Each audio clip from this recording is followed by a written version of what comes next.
Hello, everyone. Hi, everybody. We're in Crisis of Conscience. We're in Chapter 6, called Double Standards. Ray begins by quoting from the New English Bible, Matthew chapter 23, verses 2 and 3. The doctors of the law and the Pharisees sit in the chair of Moses. Therefore, do what they tell you. Pay attention to their words, but do not follow their practice, for they say one thing and do another. Then Ray says, many worthwhile and helpful discussions have been found in the publications of the Watchtower Society. Frequently, articles supply support for belief in a creator, encourage wholesome family life, exhort to honesty, stress the importance of humility and other virtues, doing this on the basis of Scripture. Other articles speak out strongly against religious deception and hypocrisy.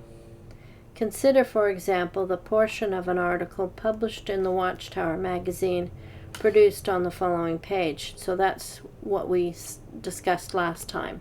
Remember the clergyman sweeping the facts under the rug. Yeah. Can you be true to God, yet hide the facts, was the name of the article. It's January 15, 1974. Okay, Ray continues, the Watchtower Society has, throughout its entire history, never been guilty of condoning and whitewashing the wrongdoing and violation of God's righteous standards and way on the part of the various religious organizations and their leaders. The Watchtower publications have taken the lead in boldly publicizing worldwide any misconduct or evidence of hypocrisy within these organizations. They have pointed out the parallel between the deceptiveness of such religious leaders and the Pharisees of Jesus' day. They have made clear their own declared position of strict adherence to righteous standards, moral integrity, and upright and honest dealings with all. I think he's very generous. He's very generous. It's true. They have not held back from criticizing others. And they do tell you to be good, but are they? And of course, one scripture that comes to mind right away is, take the speck out of your own eye, or is it the log out of your own eye, before you start talking about the speck in the other guy's eye. That's right. It is precisely this that made so disturbing certain information that came to light at the same time the issue of alternative service was being debated within the governing body of Jehovah's Witnesses. The information came from Mexico. As startling as the information itself was, what I found far more disquieting was the stark contrast it revealed between the organizational position adopted toward that country as compared with that adopted in another country, the East African country of Malawi, formerly Nyasaland. To appreciate this, it is important to know certain background. Beginning in 1964, Jehovah's Witnesses in Malawi began to experience persecution and violence on a scale rarely equaled in modern times. Successive waves of vicious countrywide attacks and brutality by savage mobs swept over them in 1964, 1967, 1972, and again in 1975. In the first attack, 1,081 Malawian families saw their little homes burned or otherwise demolished, 588 fields of crops destroyed. In the 1967 attacks, witnesses reported the rapings of more than 1,000 of their women, one mother being sexually violated by 6 different men, her 13-year-old daughter by 3 men. At least 40 of the women were reported to have suffered miscarriages due to this.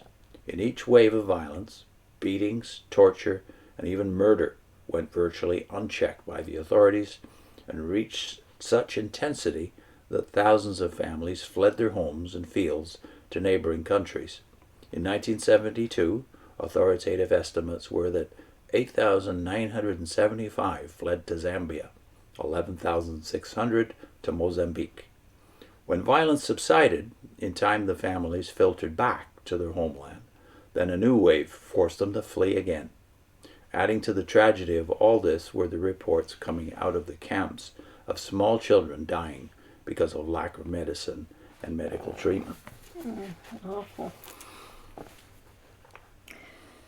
What was the issue around which this recurrent storm of violence revolved? It was the refusal of the witnesses to purchase a party card of the ruling political party. Malawi is a one-party state, ruled by the Malawi Congress Party through its head, Dr. H. Kamuzu Banda, who is president for life of the country. Jehovah's Witnesses who inquired were informed by the Society's branch office that to buy such a party card would be a violation of their Christian neutrality, a compromise, hence unfaithfulness to God. The branch position was upheld by the World Headquarters Organization and presented in detail in the Watchtower Society's publications. The vast majority of Malawian witnesses held firm to their position, even though at enormous cost to themselves. That's your turn. Okay, thank you.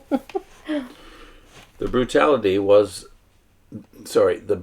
that was practiced upon defenseless people in Malawi can never be justified. There is no question in my mind about that. The government and party officials were determined to attain a state of total conformity to their policy that all persons should possess a party card. It was viewed as tangible evidence of loyalty to the governmental structure. The methods used to attain that goal were depraved, criminal. There is, however, a serious question in my mind about the position taken by the branch office and supported by the central headquarters in Brooklyn. There are a number of reasons for such question, and he gets into the hypocrisy of this next time. But you can't help but look at certain phrases in this paragraph just above on page 113. For instance, a state of total conformity. And think about the role of government among Jehovah's Witnesses. Yeah. Isn't that what is insisted upon? Yeah. And it says, and this conformity is viewed as tangible evidence of loyalty to the governmental structure. In other words, the governing body and the organization of Jehovah's Witnesses. So the totalitarian thing they're complaining about in a place like Malawi is actually real now in the Watchtower. The conformity, the insistence that unity demands conformity is, I think, an absolute claim, yeah. Yeah. Mm-hmm. Mm-hmm. Our link is unity or uniformity. Do Jehovah's Witnesses understand the difference? See you next time. Bye.